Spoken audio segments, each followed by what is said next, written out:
السلام علیکم ورحمت الله وبرکاتو. هیله لرم چې روغ او جوړ به یاست.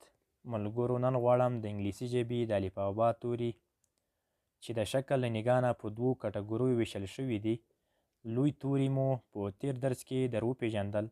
نن غواړم کوچني توري یا سمال لیټرز د پرونانسیشن یا تلفظ سره در وپېژنم. A B B C C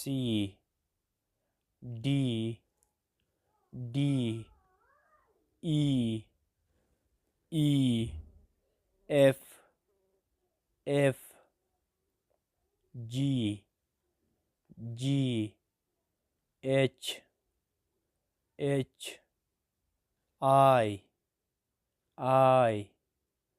J J K K L L M M N N O O P P Q Q R R S S T T U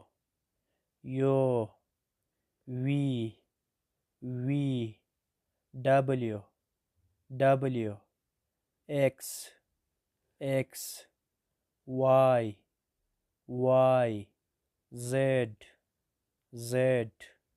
دا و د انګلیسي ژبې کوچني توري چې ما د تلفظ سره در وپېژندل. هیله لرم چې یاد معلومات مو خوښ شوي وي.